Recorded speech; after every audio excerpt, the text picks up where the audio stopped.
Alhamdulillah wassalatu wassalam ala Rasulillah wa ala alihi wa ashabihi wa man ittaba'a hudah wa ashhadu an la ilaha illallah wahdahu la sharika lah wa ashhadu anna Muhammadan abduhu wa rasuluh. Wa ba'd. Pada sesi ketiga kita kembali melanjutkan pembahasan kita dan kajian kita dengan tema kilas balik sejarah dakwah salafiyah di Indonesia. Sebenarnya kajian ini membutuhkan waktu yang lebih panjang karena memang banyak masail permasalahan yang harus diketahui secara rinci.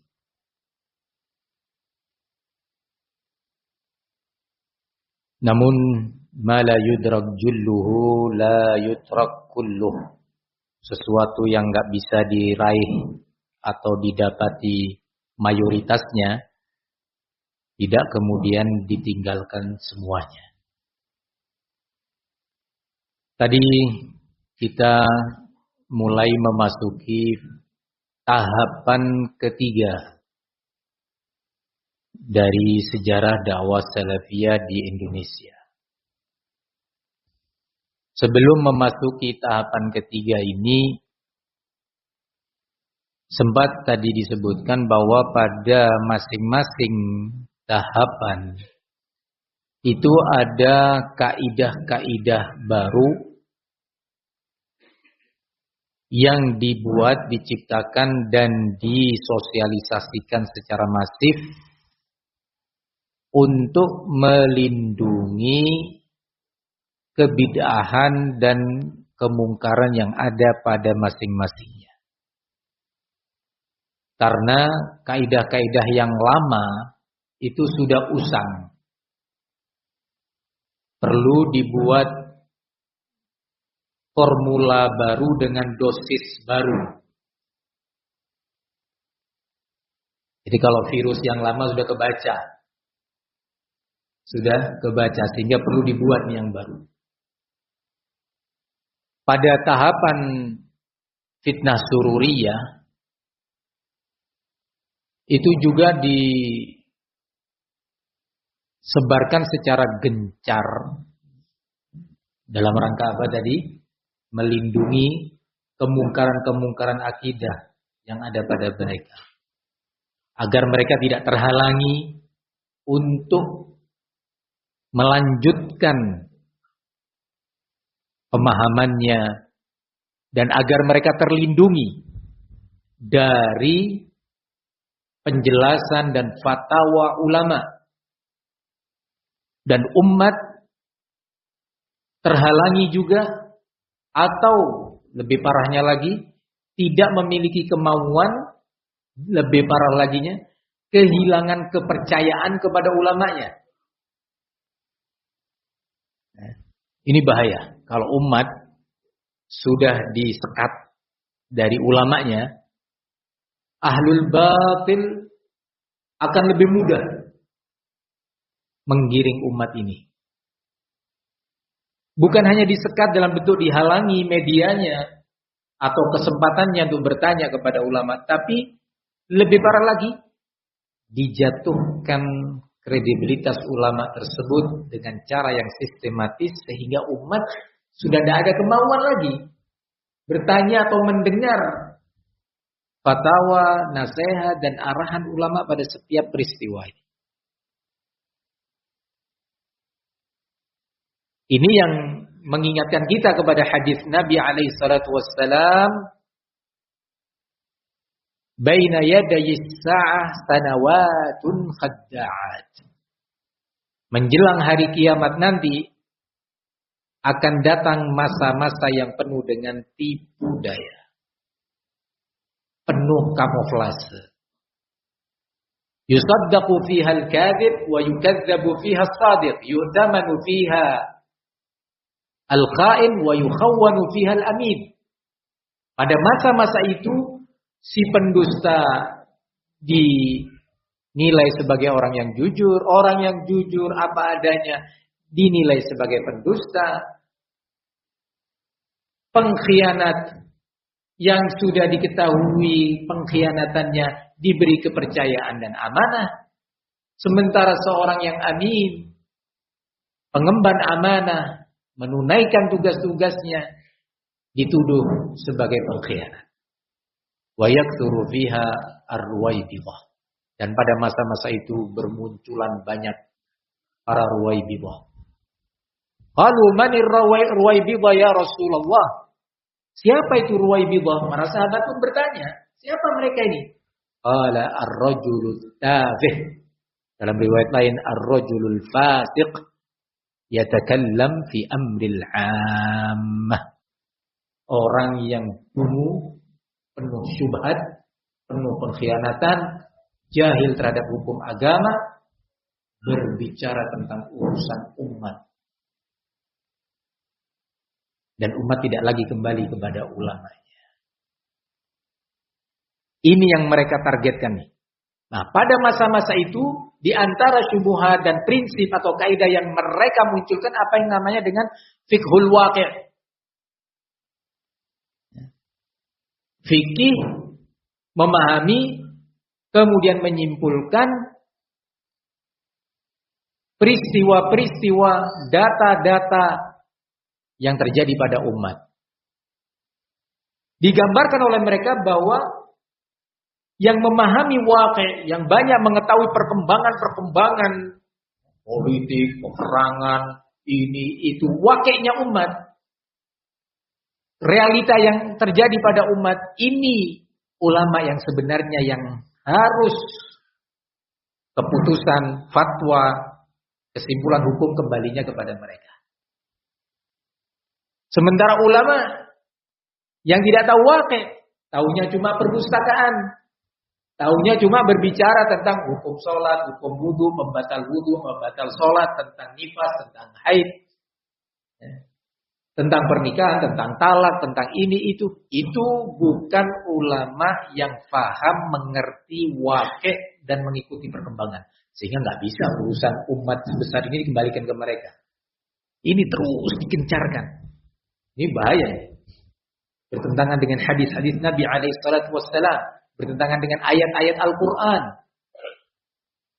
yang menjunjung tinggi dan memposisikan ulama-ulama umat ini tempat kembalinya urusan umat. Tempat umat ini meminta fatwa, arahan. Muncul lagi istilah-istilah ulama haroki, ulama waraki. Apa ulama haroki? Haroki, ulama pergerakan yang mengerti tentang seluk-beluk pergerakan dan perjuangan.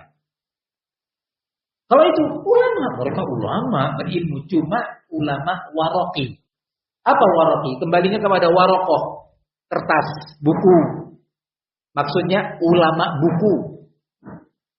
Terganggu nggak ini? Enggak. Nah, ulama buku. Oh, itu Masya Allah, kutu buku itu. Tapi nggak ngerti waqi', nggak ngerti perjuangan. Tidak mengerti perjuangan. Nah, kita bicara apa sekarang? Bicara perjuangan. Kembalinya kepada siapa? Ulama haroki. Ini beda kata aja dengan yang tadi, dengan fiqhul waqi'. Mengkerucutnya sama. Apa? Memisahkan umat Islam dari ulamanya.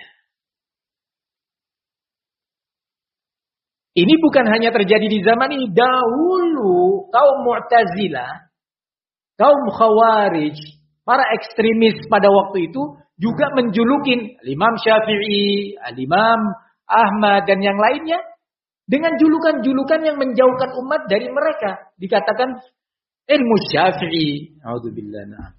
Ya, malu menyebutkannya di sini. ilmunya begini dan begitu. Maksudnya urusan haid, nifas, ini itu. Itu ya Syafi'i.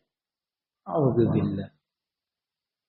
Diposisikan oleh Imam Syafi'i, Imam Ahmad dan yang sejenisnya nggak bisa menjawab tantangan umat yang dihadapi oleh umat realitanya ini. Itu prinsip fiqhul waqi' namanya.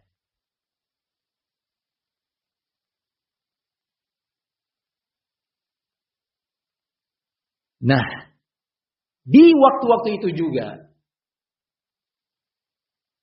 kaum Sururiyun, pengikut siapa? Muhammad Surur bin Naif Zainal Abidin. Orang-orang Ihya Turath dan yang bersamanya. Dan disebut juga dengan Al-Qutbiyun. Ini istilah-istilah yang dipakai oleh ulama kita. Qutbiyun karena mereka pengikut paham dan sekaligus pembela Sayyid Qutb dan pemikirannya. Para pembela-pembelanya ini. Para jurkam-jurkamnya. Bagian marketingnya. Ini membuat pola-pola marketing yang luar biasa. Antara lain adanya kaidah al-muwazanat bainal al-hasanat was sayyi'at. Kaidah al-muwazanat. Maksudnya apa? Tujuannya apa? Tujuannya adalah melindungi tokoh-tokoh mereka dari kritikan tajam, kritikan ilmiah dan nasihat serta fatwa ulama. Agar kebal kritik. Umat tetap percaya. Tetap menjadikannya sebagai rujukan. Apa itu kaidah al-muwazanat baina al-hasanati was sayyi'at? Yaitu kaitannya dengan ini mau merobohkan salah satu prinsip Islam yang dikenal dengan al-amru bil ma'ruf wan nahi 'anil munkar atau lebih khusus lagi disebut dengan al-jarhu wat ta'dil. Yaitu prinsip mengkritisi pihak-pihak yang memang harus dikritisi dan diperingatkan umat dari bahayanya.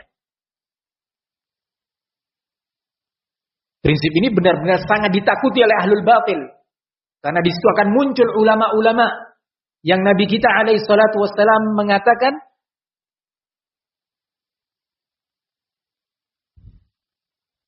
yahmilu hadzal ilma min kulli khalafin udulu.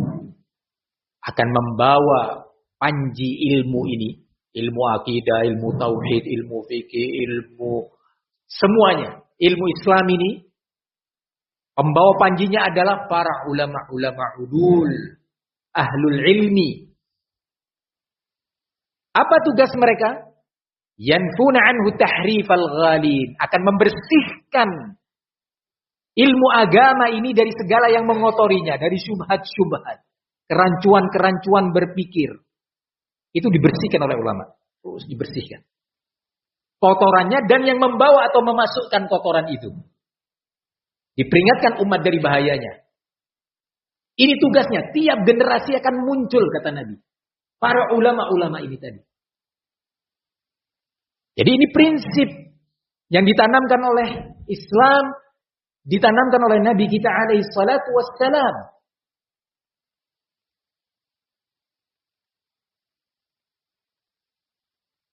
Yang kemudian sahabat Nabi mendefinisikan dan mengamalkan. Antara lain, sahabat mulia Abdullah bin Mas'ud radhiyallahu anhu mengatakan, la yazalun nas bi khairin ma akhadhul ilma an akabirihim. Umat ini akan senantiasa berada di atas kebaikan.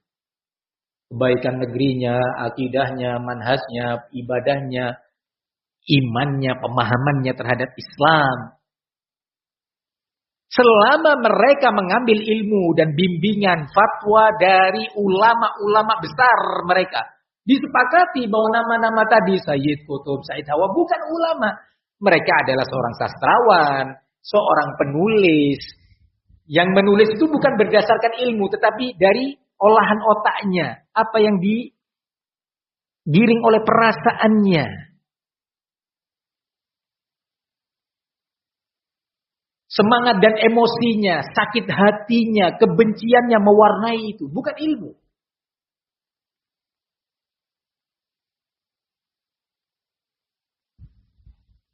Dalam nasihat Abdullah bin Mas'ud radhiyallahu anhu, umat ini akan senantiasa ada di atas kebaikan selama mereka mengambil ilmu, fatwa, arahan kembalinya kepada ulama senior mereka. Dan apabila akhaduhu an asghirihim halaku. Kalau mereka sudah mulai mengambil fatwa bimbingan dari selain ulama kibar, ngambilnya dari asghir, tokoh-tokoh kecil yang kapasitas ilmunya belum cukup. Umat ini perlu dididik untuk membedakan antara ulama dengan orator. Membedakan antara ulama dengan penceramah. Perlu dibedakan, umat harus dididik seperti itu. Jangan melulu umat ini dididik untuk kagum, simpati, menarik. Hanya sebatas kepada penceramah. Nah, umat harus dididik di atas ilmu. Umat harus dididik punya kemauan berilmu. Ini tarbiyah yang dicontohkan oleh Nabi besar Muhammad SAW, yang ditiru dan dilanjutkan oleh generasi salaf. Nah, manhaj atau kaidah al-muwazanat, masih ingat apa al-muwazanat? Ya. Menyebutkan sesuatu secara seimbang antara menyebutkan kebaikannya dan kejelekannya. Jadi kalau kita mau mengkritisi, jangan melulu kesalahannya yang disebutkan. Sebutkan kebaikan-kebaikannya dia. Dia berjuang, dia wahai ibadah, dia seorang yang soleh, dia orang yang gini. Ya ini ada kesalahan A, B, C, D.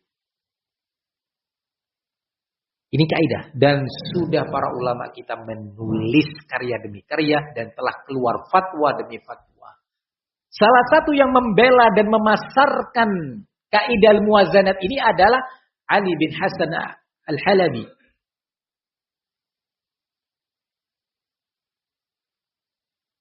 Yang sekarang sudah meninggal juga, sering didatangkan ke Indonesia. Ulang kali sejak akhir-akhir 90-an.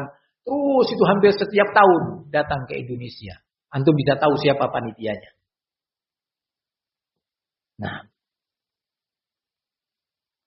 Nah, salah satu yang menyuarakan kaidah al-muwazanat ini adalah Ali bin Hasan al-Halabi dalam rangka melindungi tokoh-tokoh menyimpang, para ekstremis-ekstremis yang diharapkan mereka adalah orang-orang yang tidak terkritisi. Dari tokoh-tokoh Ikhwanul Muslimin. Ali al-Halabi menciptakan sederetan qawaid, kaidah-kaidah. Antara lain, tujuannya apa tadi? Saya ulangi. Kaidah itu dia buat untuk mementahkan prinsip al-jarh wa ta'dil. Prinsip yang oleh Rasulullah SAW telah dituntunkan, dipraktekkan, dan dihimbau oleh Nabi. Dilanjutkan oleh generasi salaf. Prinsip ini, al-jarh wa ta'dil. Al-jarh itu adalah mengkritisi pihak-pihak, mengingkari kemungkaran-kemungkaran, pemikiran-pemikiran yang menyimpang, berbagai bid'ah yang menyimpang dari akidah Ahlussunnah. Ta'dil itu adalah memuji, merekom ya, pihak-pihak yang memang pantas untuk direkom.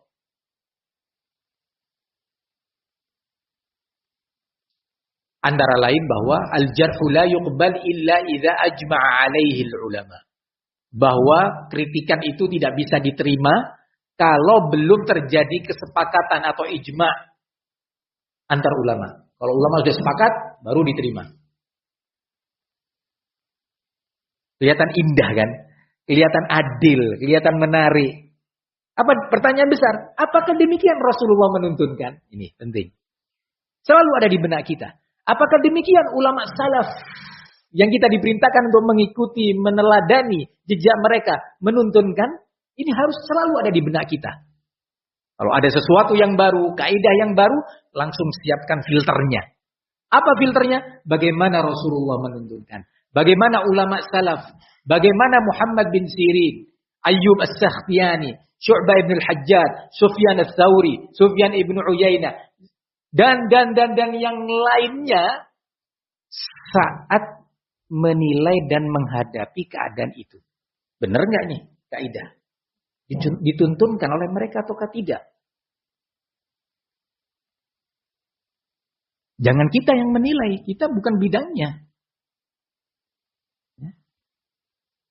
Nah, di sini Ali Al-Halabi ingin mementahkan kritikan Al-Albani, kritikan Rabi' bin Hadi, Ibn Baz, dan yang lainnya terhadap Ihya At-Turath, terhadap Sayyid Qutb, terhadap Hasan Al-Banna, terhadap Sururiyah, terhadap Du'atut Takfir, para dai-dai aktivis pengkafiran, semisal Muhammad Al-Baghrawi, semisal Muhammad Hassan, dan tokoh-tokoh yang lainnya. Nah, Ihya At-Turath, Abdurrahman Abdul Khaliq dilindungi oleh Ali Al-Halabi dengan kaidah-kaidah tadi. Supaya kritikan, nasihat, fatwa ulama tidak menyentuh mereka. Dengan kaidah-kaidah tadi, termasuk kaidah ini tadi.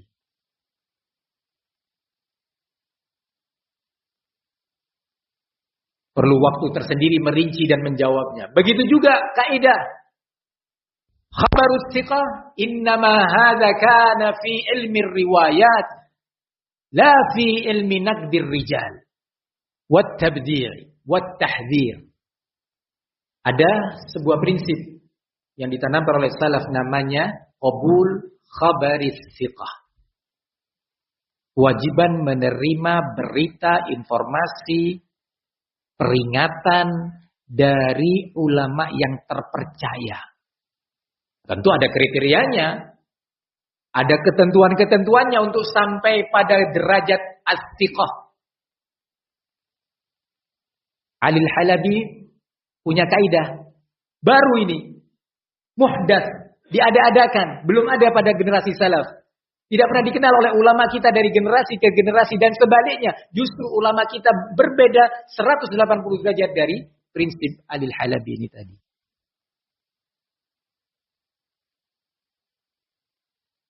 Tujuannya dia adalah melindungi para tokoh-tokoh ekstrim tadi.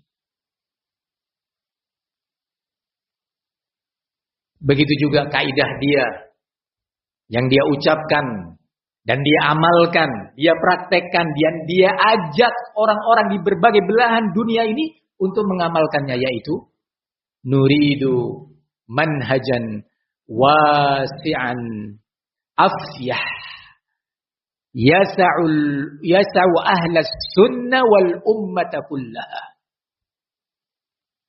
Kita ini menginginkan manhaj yang luas, yang lapang, nggak sempit.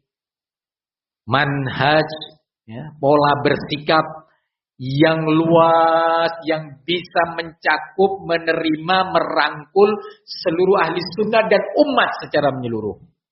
Ada dua nih. Atau ada setidaknya sekian sisi bahaya dari ucapan ini. Karena dia sedang mengkritisi salafiyin. Pertama dia mengatakan, nuridu manhajan wasi'an afyah. Kami ini menginginkan manhaj, cara bersikap, cara bermuamalah yang luas. Dia menginginkan bahwa cara-cara yang selama ini dituntunkan oleh ulama ahli sunnah dalam menyikapi kebatilan dan ahlul batil itu manhaj yang sempit, dhayyiq. Sempit. Kami menginginkan yang luas. Ini satu. Kedua, yasa'u ahlas sunnah. Yang bisa merangkul, mencakup ahlus sunnah. Wah bagus, ahlus sunnah. Ternyata ahlus sunnah dalam definisi Ali Al-Halabi luas sekali, diperluas oleh dia. Ya. Ikhwanul muslimin ahlus sunnah. Dengan tokoh-tokohnya itu semua ahlus sunnah. masuk dalam deretan Ahlus Sunnah. Tokoh-tokoh Khawarij yang dia bela-bela itu Ahlus Sunnah. Ini luas Ahlus Sunnahnya.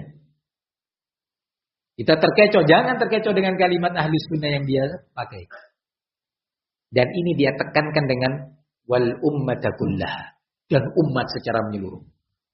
Kalau umat secara menyeluruh di situ ada Syiah, ada liberal, ada macam-macam.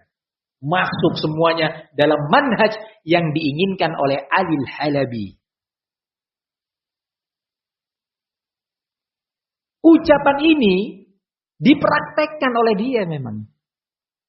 Dia memuji tokoh-tokoh tadi dalam banyak muhadharat, dalam banyak majlis, soal jawab dia bela mereka-mereka ini.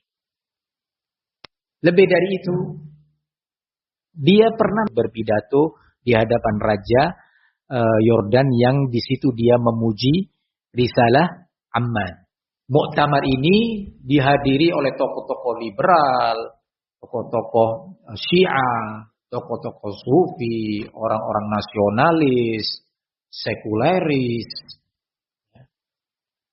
bahkan juga datang dari kaum Nasara di muktamar itu.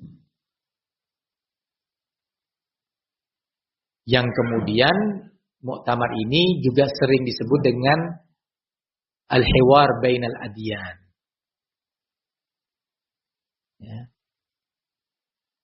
Diskusi antar agama. Kemudian pendekatan antar agama. Di mana dalam muktamar itu telah disepakati sejumlah kesepakatan-kesepakatan. Awalnya maunya itu untuk membantah dan melawan terorisme, radikalisme. Awalnya di situ, tapi melampaui batas. Bukannya berhenti pada titik yang tepat, bablas. Masuk ke liberalisme dan pluralisme.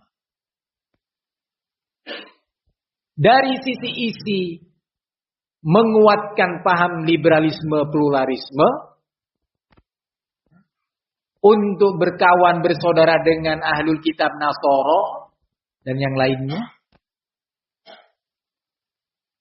Ini dari sisi isi yang kemudian disimpulkan menjadi sebuah dokumen resmi yang disebut dengan Risalah Amman.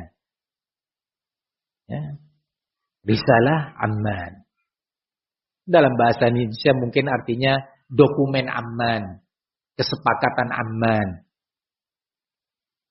piagam Amman. Kalau kita punya piagam Jakarta, gitu ya.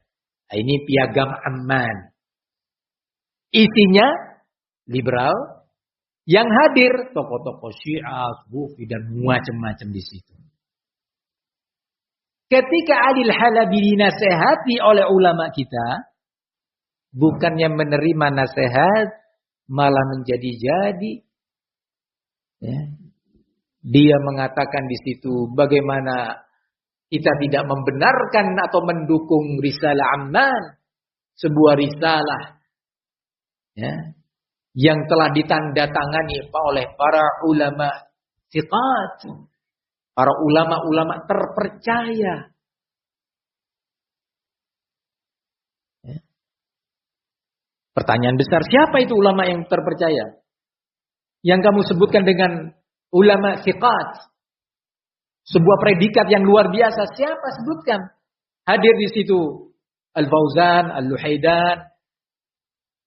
Atau ulama-ulama besar lainnya dari kalangan ahli sunnah? Jawabannya tidak.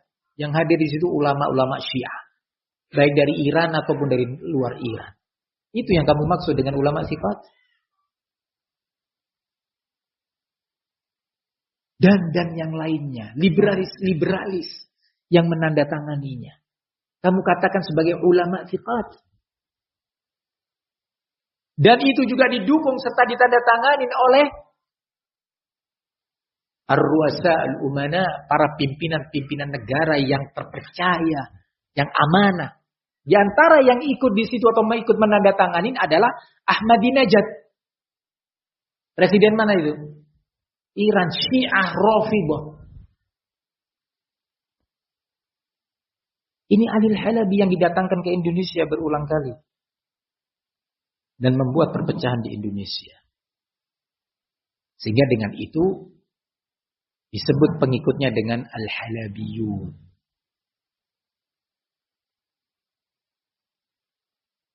Berbagai kaidah yang dibuat oleh orang ini benar-benar berbahaya.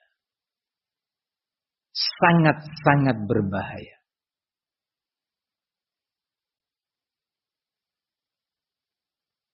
Lalu apa hubungannya dengan para duat?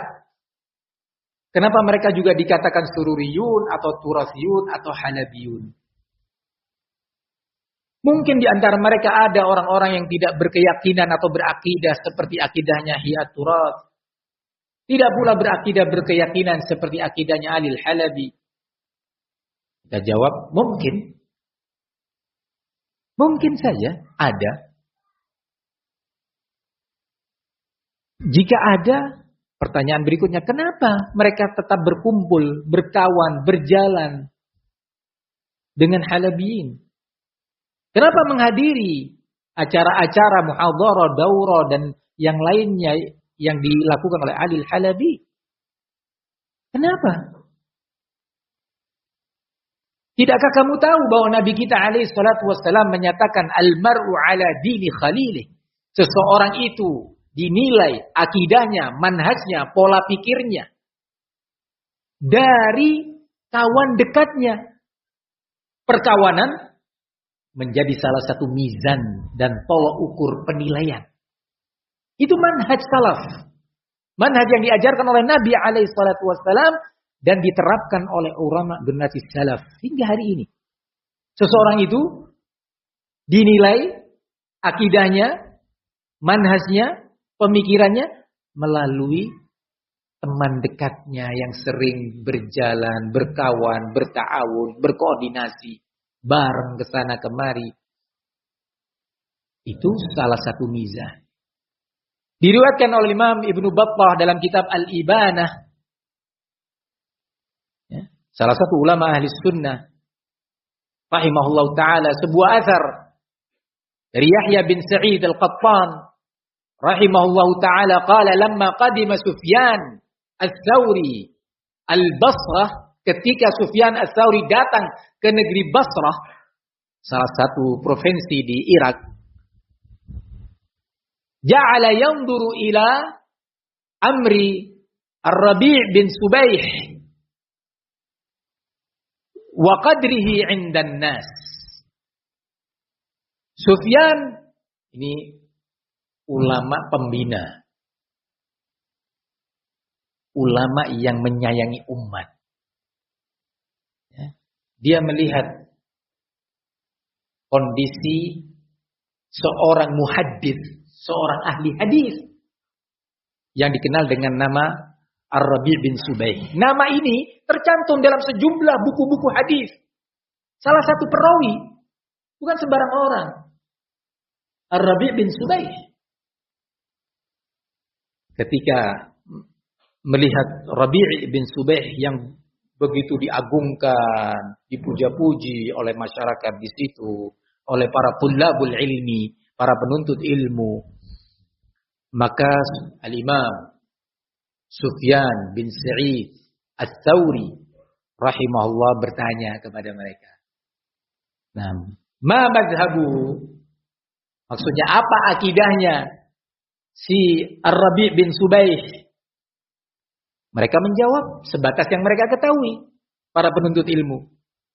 Ma'alimna illa annahu ala aqidati ahli sunnah. Kami tidak mengetahui kecuali beliau ini di atas akidah ahli sunnah. Maka imam besar ini bertanya, "Indaman yajlis au ma'aman yamshi?" Dengan siapa dia berkawan, bermajlis? Dengan siapa dia? Nah, di sini baru orang-orang menjawab dia berjalan dengan orang-orang Qadariyah. Berkawan, bermajlis dengan orang-orang yang berakidah dengan akidah Qadariyah, penentang takdir, yang tidak beriman kepada catatan takdir. idzan huwa qadari. Kalau begitu berarti dia seorang qadariyah. Ini, prinsip ini diterapkan, diamalkan, dididikkan salah satu materi pendidikan salaf. Maka para da'i yang menghadiri daurah-daurahnya Ihya Turas, berkawan dengan mereka, mengikuti, menghadiri nadawat, kegiatan-kegiatan mereka, menerima bantuan dan mempersilahkan mendatangkan para pengajar-pengajar, para pemberi materi dalam daurah dari orang-orang Ihya Turas, maka kita katakan dia Turasi yang berakidah ekstrim.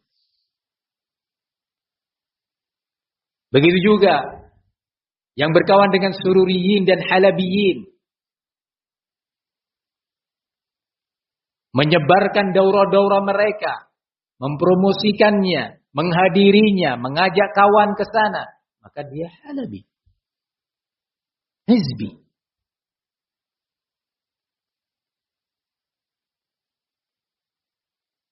Ini pelajaran penting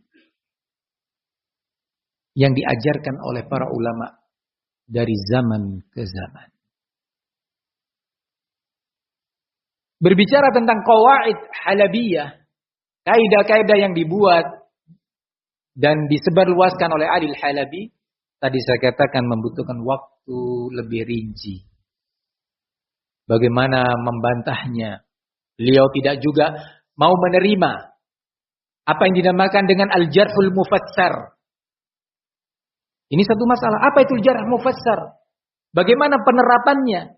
Kapan dikatakan sebuah jarh itu mufassar atau tidak mufassar? Kenapa Adil Halabi tidak mau dengan ini? Kaidah ini dia tutupin, dia beri kemasan bahwa ini tidak bisa diterapkan dan tidak boleh diterapkan.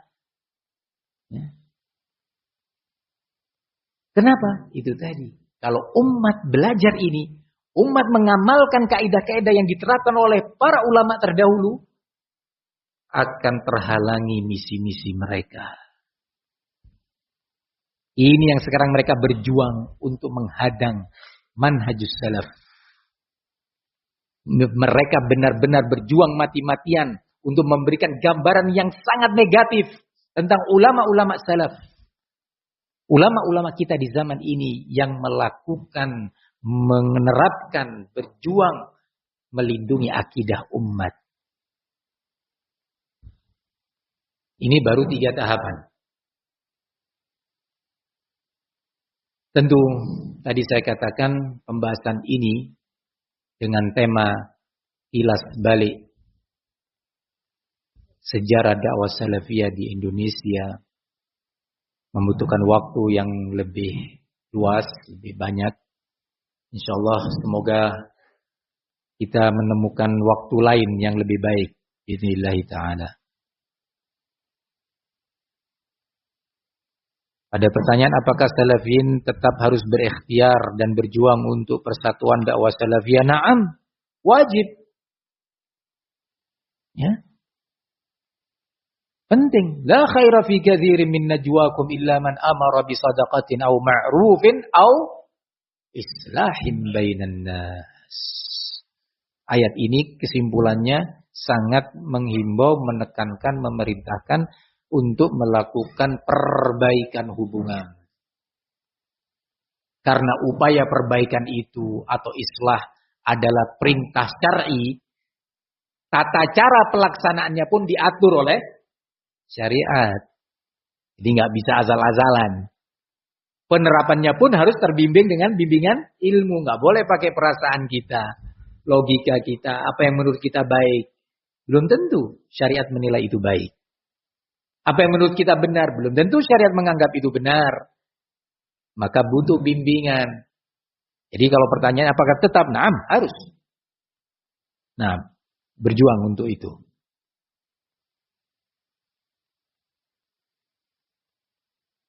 Bagaimana metode dan strategi dalam menjalankan itu? Ya, minta bimbingan ulama.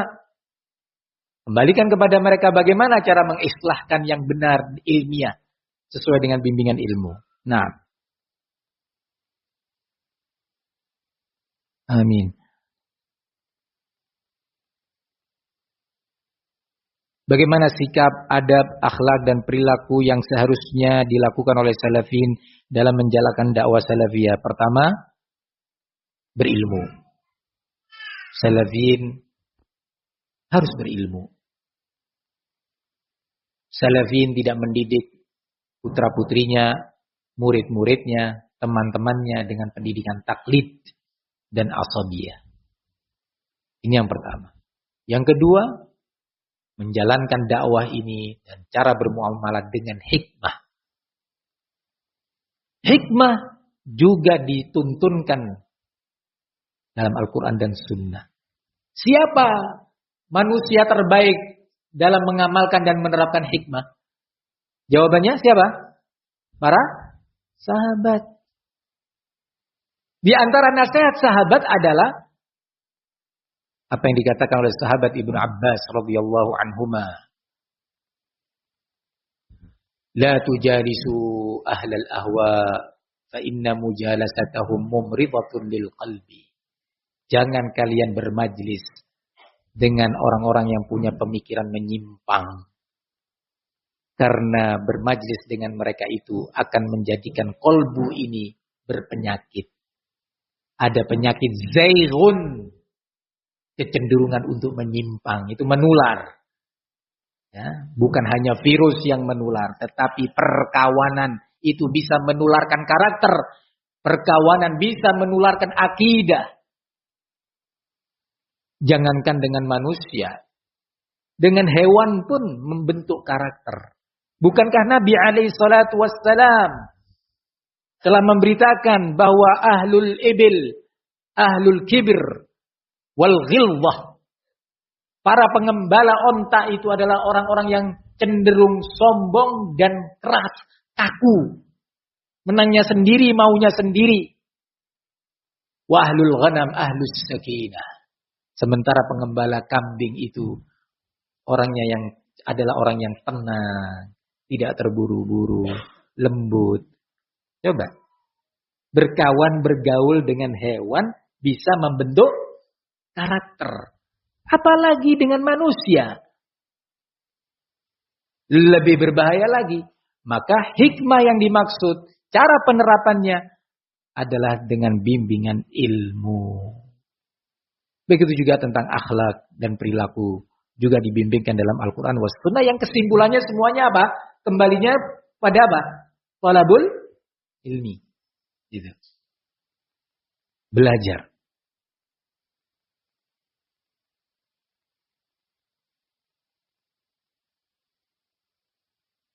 Apakah boleh kita memuji Allah ketika mendengar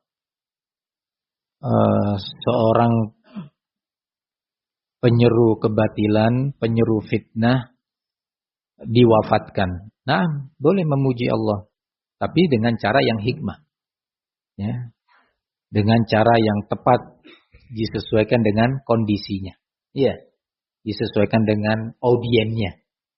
Nah, barakallahu fikum.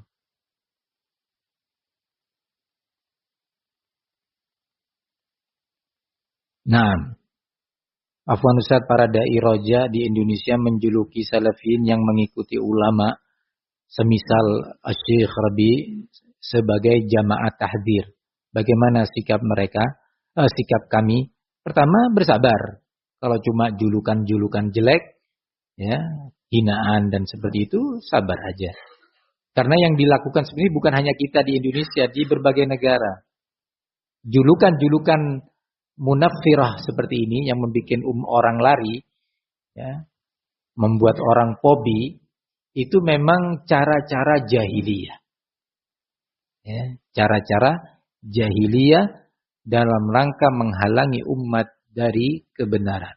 Tugas kita adalah di samping sabar, menjelaskan kepada umat, sabar dalam koridor ilmiah, hikmah, tidak emosional. Terus jelaskan. Nah, bukan hanya kita yang diolok-olok. Al-Imam Syafi'i diolok-olok, direndahkan ilmunya, dihina ilmunya. Ya kan? Maka bukan hanya kita. Yang penting kita tetap pada porsinya. Nah,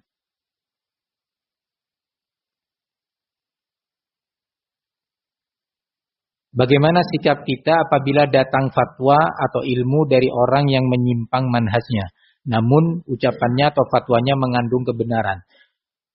Pertama, dari mana kita bisa menilai bahwa fatwa dan ucapannya mengandung kebenaran? Jangan-jangan apa yang kita kira itu kebenaran ternyata itu kesalahan. Itu adalah sesuatu yang salah. Ini yang pertama.